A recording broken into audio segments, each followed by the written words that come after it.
আসসালামু আলাইকুম। সংবাদে আপনাদের সবাইকে স্বাগতম জানাচ্ছি আমি নুসরাত। শুরুতেই সংবাদ শিরোনাম। বাংলাদেশের সর্বশেষ গুরুত্বপূর্ণ আপডেট সংবাদে আপনাকে স্বাগত। শুরুতেই সংবাদ শিরোনাম, পরে বিস্তারিত। প্রথমেই জানাবো আমাদের হাতে থাকা সর্বশেষ গুরুত্বপূর্ণ সবথেকে তাজা আপডেট সংবাদ। জামাত আমিরের প্রার্থিতা বাতিল চেয়ে ইসিতে আবেদন নারী নেত্রীদের। বাংলাদেশ জামাত ইসলামের আমির ডক্টর শফিকুর রহমানের প্রার্থিতা বাতিলের দাবিতে প্রধান নির্বাচন কমিশন সিসিএএমএম নাসির উদ্দিনের কাছে লিখিত আবেদন করেছেন দেশের বিভিন্ন নারী নেত্রী এবং অধিকার কর্মীরা। জামাত আমিরের ভেরিফাইড এক্স বা সাবেক টুইটার অ্যাকাউন্ট থেকে নারীদের নিয়ে অবমাননাকর এবং নারী বিদ্বেষী মন্তব্য প্রকাশের ঘটনাকে কেন্দ্র করে এই দাবি ওঠে। এরপর জানাবো, ওসমান হাদি হত্যার সুষ্ঠু তদন্তে জাতিসংঘের সহযোগিতা চেয়েছে সরকার। ইনকিলাব মঞ্চের আহ্বায়ক ও জুলাই গণঅভ্যুত্থানের অন্যতম সংগঠক শরীফ ওসমান হাদি হত্যাকাণ্ডের তদন্ত এবং ন্যায়বিচার প্রতিষ্ঠায় জাতিসংঘের মানবাধিকার বিষয়ক হাই কমিশনারের কার্যালয়ের সহযোগিতা চেয়েছে বাংলাদেশ। আজ সরকারের পক্ষ থেকে এই সহযোগিতা হয়। এবারে জানাবো, নিজের বিরুদ্ধে ডাকা বিক্ষোভে হাজির খোদ নাসির উদ্দিন পাটোয়ারি। জাতীয় নাগরিক পার্টি এনসিপির মুখ্য সমন্বয়ক ঢাকা ৮ আসনের প্রার্থী নাসির উদ্দিন পাটোয়ারির বিরুদ্ধে বিক্ষোভ মিছিলের ডাক দেওয়া হয়। হেফাজতে ইসলামের সাবেক মহাসচিব ও আমির আল্লামা জুনায়েদ বাবু নগরীকে নিয়ে তার মিথ্যাচার ও কুরুচিপূর্ণ মন্তব্যের প্রতিবাদে এই কর্মসূচি পালিত হয়। তবে ব্যতিক্রমী এই ঘটনায় বিক্ষোভে স্বয়ং নাসির উদ্দিন পাটোয়ারিকেই উপস্থিত থাকতে দেখা গেছে। জানাবো, ভোট দিলে জান্নাতে যাওয়া যাবে জামাতকে, তাহলে আগে যারা মারা গেছে তাদের কি হবে? এমন উদ্ভট প্রশ্ন করেছেন বিএনপি নেতা সালাউদ্দিন। জামাত ইসলামকে ভোট দিলে নাকি জান্নাতে যাওয়া যাবে, এই ধরনের বক্তব্যকে দুঃখজনক ও ধর্মের অপব্যবহার বলে মন্তব্য করেছেন বিএনপির জাতীয় স্থায়ী কমিটির সদস্য সালাউদ্দিন আহমেদ। এবং সর্বশেষ জানাবো, বাউফলে বিএনপি জামাতের দফায় দফায় সংঘর্ষ, আহত ৪০। পটুয়াখালী ২ বাউফল আসনে দাঁড়িপাল্লা ধানের শীষ প্রতীকের সমর্থকদের মধ্যে ব্যাপক সংঘর্ষ চলছে এবং এই সংঘর্ষে অন্তত ৪০ জন আহত হয়েছে বলে জানা গেছে।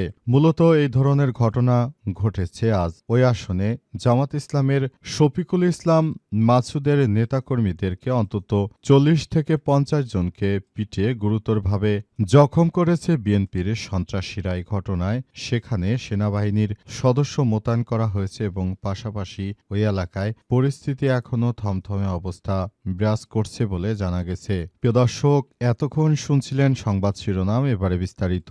তবে তার আগে বন্ধুরা, অনুরোধ থাকবে এই সংবাদটিতে একটি লাইক দিন। এই চ্যানেলে আপনি নতুন হয়ে থাকলে আমাদের সংবাদটি দেখতে দেখতে চ্যানেলটি সাবস্ক্রাইব করে রাখুন। কমেন্ট করে বন্ধুরা আপনার মূল্যবান মতামত জানিয়ে দিন আপনি বিশ্বের কোন দেশ থেকে বা বাংলাদেশের কোন স্থান থেকে আমাদের সংবাদটি দেখছেন এবং শুনছেন। আর বন্ধুরা, সংবাদটি আপনার সোশ্যাল মিডিয়া ফেসবুকে শেয়ার করে বন্ধুদেরও দেখার সুযোগ করে দিন। গাজা যুদ্ধে আপনি যদি নিরীহ ফিলিস্তিনিদের ভালোবেসে থাকেন, কমেন্টে ইয়েস লিখে পুরো বিশ্বকে জানিয়ে দিন। এবারে বিস্তারিত। জামাত আমিরের প্রার্থিতা বাতিল চেয়ে ইসিতে আবেদন নারী নেত্রীদের।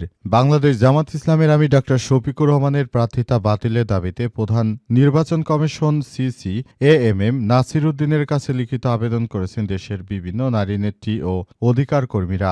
জামাত আমিরের ভেরিফাইড এক্স বা সাবেক টুইটার অ্যাকাউন্ট থেকে নারীদের নিয়ে অবমাননাকর এবং নারী বিদ্বেষী মন্তব্য প্রকাশের ঘটনাকে কেন্দ্র করে এই দাবি করেছেন তারা। রাজধানীর আগারগাঁয়ে নির্বাচন ভবনে ইসির সঙ্গে সাক্ষাৎ করে আবেদনপত্র জমা দেন নারী নেত্রীরা। এ সময় গণতান্ত্রিক বিপ্লবী পার্টি সাধারণ সম্পাদক মোশারেফ মিশু সাংবাদিকদের বলেন, একজন শীর্ষ রাজনৈতিক নেতার কাছ থেকে এই ধরনের মন্তব্য শুধু অগ্রহণযোগ্যই নয়, বরং তা সংবিধান স্বীকৃত নারী মর্যাদা ও সমতার সরাসরি লঙ্ঘন। লিখিত আবেদনে উল্লেখ করে বলা হয়েছে যে জামাতের আমিরের ভেরিফাইড এক্স অ্যাকাউন্ট থেকে কর্মজীবী নারীদের নিয়ে করা মন্তব্য ছিল কুরুচিপূর্ণ, অবমাননাকর এবং গভীরভাবে নারী বিদ্বেষী। পরে দলটির পক্ষ থেকে একে হ্যাকিং এর ফলে দাবি করা হলে এটি ভেরিফাইড অ্যাকাউন্টের ক্ষেত্রে এমন ব্যাখ্যা গ্রহণযোগ্য নয় বলে আবেদনকারীরা মত দিয়েছে। তারা আরও বলছে, কথিত হ্যাকিং এর বিষয় সংশ্লিষ্ট সামাজিক যোগাযোগ মাধ্যম বা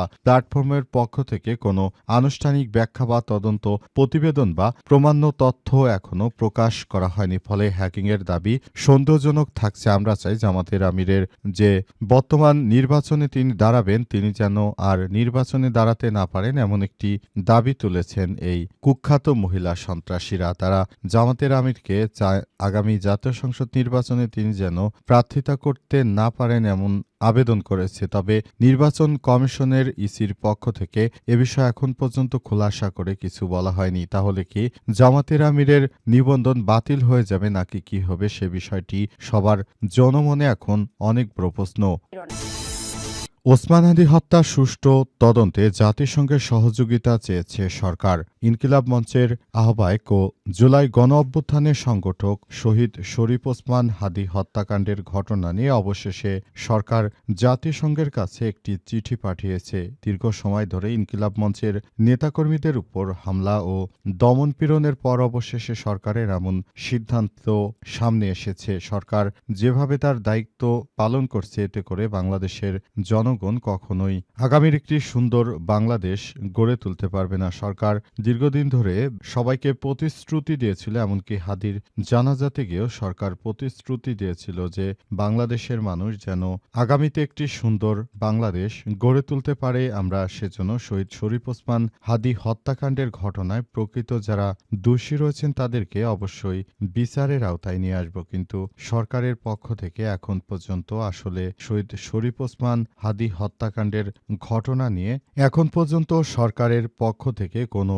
বিষয়ে সিদ্ধান্ত জানানো হয়নি। এজন্য এখন থেকে সরকারের প্রতি সবারই একরকম আস্থা কমে গেছে, কারণ সরকার জনগণকে সেভাবে তাদের যে পাওনা ছিল সেই পাওনাটি সরকার বুঝিয়ে দিতে পারেনি। জনগণ সরকারের প্রতি অনেক বেশি হতাশা হয়েছে এবং হতাশাগ্রস্ত জায়গা থেকে সরকারের উপর সবাই এখন দোষারোপ করছে, যাতে করে আগামীর বাংলাদেশ গড়ে তুলতে গিয়ে জাতিসংঘের কাছে যে চিঠি সরকার দিল, কিন্তু জাবেরের উপর এবং আম্মারের উপর হামলার পর এই ধরনের চিঠি দেওয়ার ঘটনায় সবাই মনক্ষুণ্ণ হয়েছে। সরকার চাইলে আগে থাকতেই এই নির্বাচনটি অর্থাৎ শহীদ শরীফ ওসমান হাদির হত্যাকাণ্ডের বিচার এই নির্বাচনের আগেই করতে পারত, কিন্তু সরকারের জায়গা থেকে আসলে দায়িত্বশীলতার অনেক ঘাটতি লক্ষ্য করা যাচ্ছে।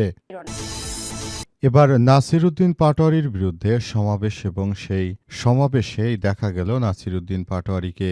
উল্লেখ্য, জামাত ইসলামের নামে বিভিন্ন কথা বলে আসছে হেফাজতের সাবেক আমির জুনায়েদ বাবুনগরী। তিনি এমনভাবে বিভিন্ন রাজনৈতিক দলকে তিনি অ্যাটাক করছেন যে মনে হচ্ছে শুধুমাত্র জুনায়েদ বাবুনগরী ইসলামের, আর অন্যান্য দল যারা রয়েছেন তারা কোনো ইসলামিক দল নয়। তারা জামাত ইসলামকে নিয়ে প্রতিনিয়ত কটূক্তি করছে। এই কটূক্তির জবাব দিয়েছে নাসিরউদ্দিন পাটোয়ারী। আর এই নাসিরউদ্দিন পাটোয়ারীর জবাব শোনার পরই জুনায়েদ বাবুনগরীর যারা সমর্থক রয়েছে তাদের মাথা খারাপ হয়ে গেছে। তাই তারা প্রতিনিয়ত রাস্তায় নেমে এসে আবারও সন্ত্রাসী কার্যক্রম শুরু করেছে। জুনায়েদের যেসব লোক রয়েছে তারা আজ বাইতুল মোকাররমে এসে নাসিরউদ্দিন পাটোয়ারীর বিরুদ্ধে তারা বিভিন্ন বিক্ষোভ মিছিল ও স্লোগান দিয়েছে। তবে নাসিরউদ্দিন পাটোয়ারীও দমে যাওয়ার পাত্র নয়। তিনি স্বয়ং নিজেই সেই বাইতুল মোকাররমে সেই বিক্ষোভ সমাবেশে এসে তিনি কথা বলেছেন বলে বিভিন্ন গণমাধ্যম থেকে বিষয়টি নিশ্চিত হওয়া গেছে।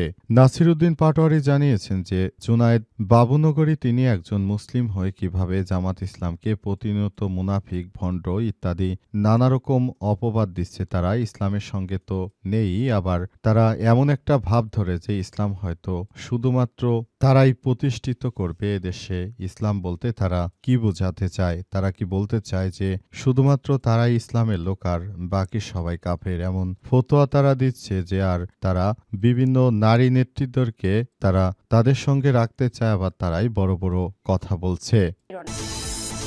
ভোট দিলে জান্নাতে যাওয়া যাবে, তাহলে আগে যারা মারা গেছেন তাদের কি হবে? প্রশ্ন বিএনপি নেতা সালাউদ্দিনের।